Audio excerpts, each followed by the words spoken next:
the phone that you're holding, or maybe if you're at home, the furniture or bits and pieces or items of clothing and things that are around you, you sourced all these things. There's a story behind each of them, where you found it, who you were with, how much you paid for it, why you wanted it. You know, could have been a spontaneous decision that, oh, I want that thing, impulsive, or it could have been something that you needed, that you wanted. You were trying to find the right one, the right phone, the right pair of shoes, the right pot, whatever it may be, the right cup.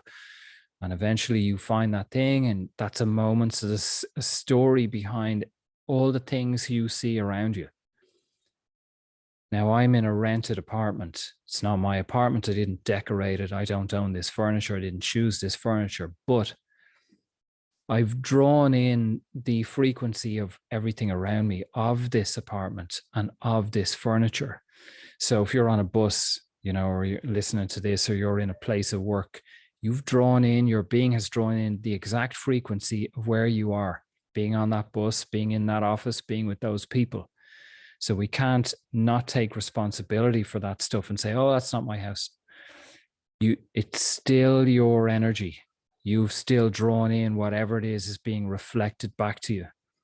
And ultimately, the reason we choose these things, see, we think we're choosing them, they choose us, or they're drawn in to on a superficial level, if you like.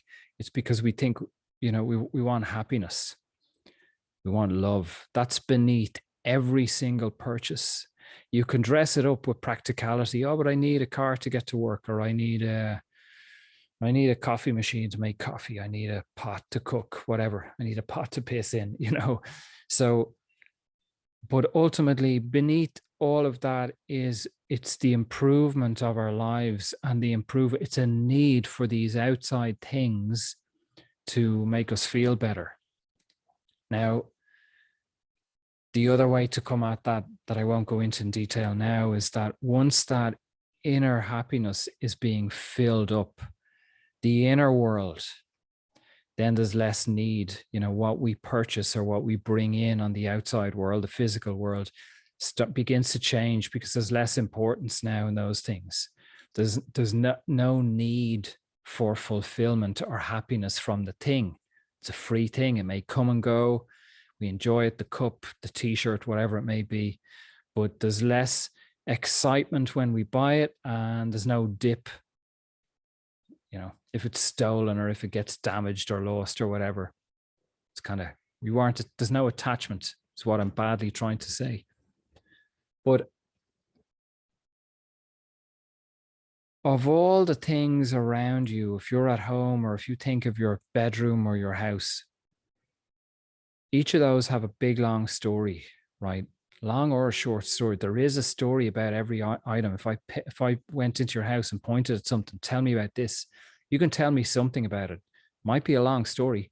You'll remember a time where you were when you bought it, why you needed it, why you wanted it, who bought it for you, whatever it may be. At Christmas, someone gave you this for a Christmas present, whatever it is, there's a story behind all of it. And we've drawn all these things, these objects to us. And so for me, you know, I lived in a car for 4 years. And in those 4 years, I did have many times that I would sit and fucking daydream. Less and less as those years went on, but certainly in the earlier years. And I dreamed of being in a house. I dreamed of having a bed, of having a shower. I also dreamed of being in a warm country, and I dreamed of being by the sea. Love the sea. I love mountains, love the sea. So I am now in an apartment in Mexico, and I'm looking at the sea, and I'm high up. And I'm looking at an kind of hilly island across from me as well, La Roqueta. So, and I have the shower, and I have the bed, and I have the kitchen. I have these things, you know, these objects that I dreamed about and fantasized about. But what I began to notice was that the mind then wanted something else. So of all the things around you in your house, you'll notice that there may have been the excitement of getting it.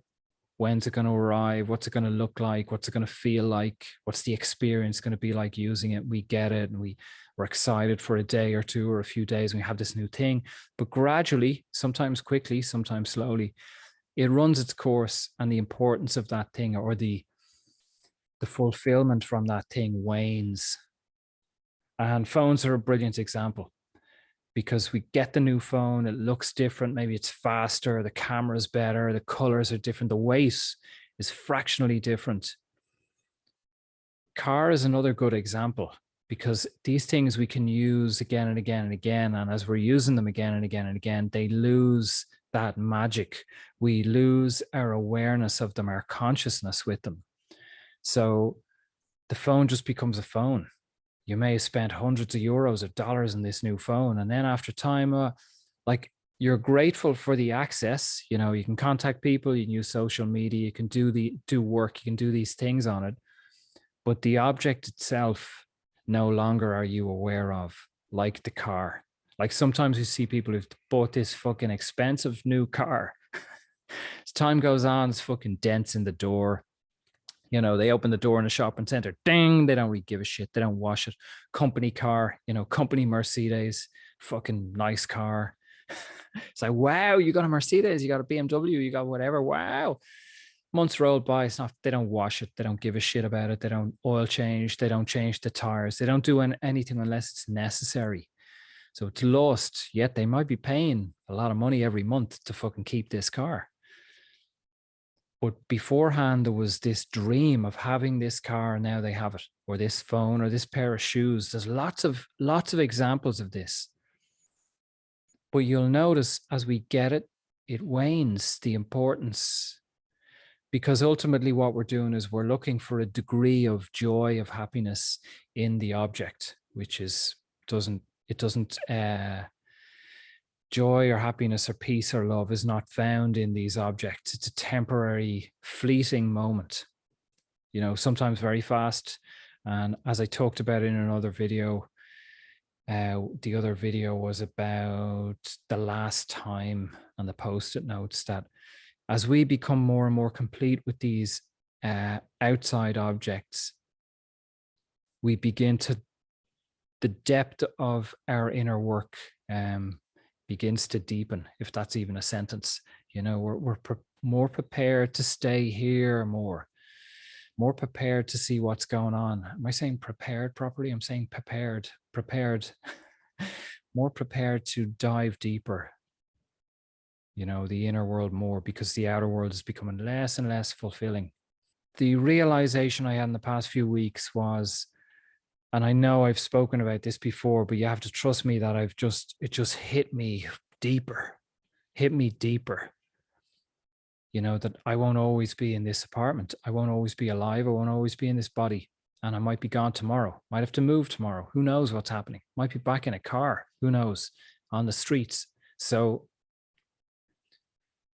I realized a deeper level of the importance of actually being here, and of feeling the appreciation of these objects, of this present moment experience. And I know there was a couple of Zooms that were earlier this year on the Sunday, the group work that we worked on gratitude. And you know, we've all gone through those phases of like gratitude lists. What am I grateful for? So I don't do any of that anymore, because it's mind, it's a superficial. We're trying to find gratitude. It does work, but there's a different way to find gratitude. And we worked on that in detail, in depth on those days, that, you know, of integrating whatever the frequency is of the moment. On the other side of the frequency is a natural gratitude. It's just bubbling up.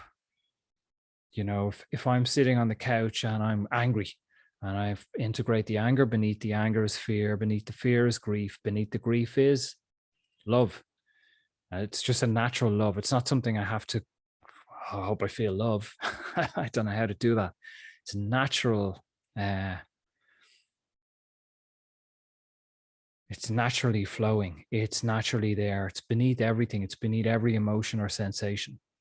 So gratitude is part of that. You know, there's a gratitude for feeling the grief, for feeling the fear, for feeling the anger, for feeling that sensation. You know, we've worked a lot on the term sensation, which frees us from the labels, which all have stories and so on. Yeah, it's just a depth of realizing that natural, and I'll use these words, these terms interchangeably, natural love slash gratitude, you know, for the objects, for these things. I suppose in a way, this video goes hand in hand with the other video, last time, dot, dot, dot. So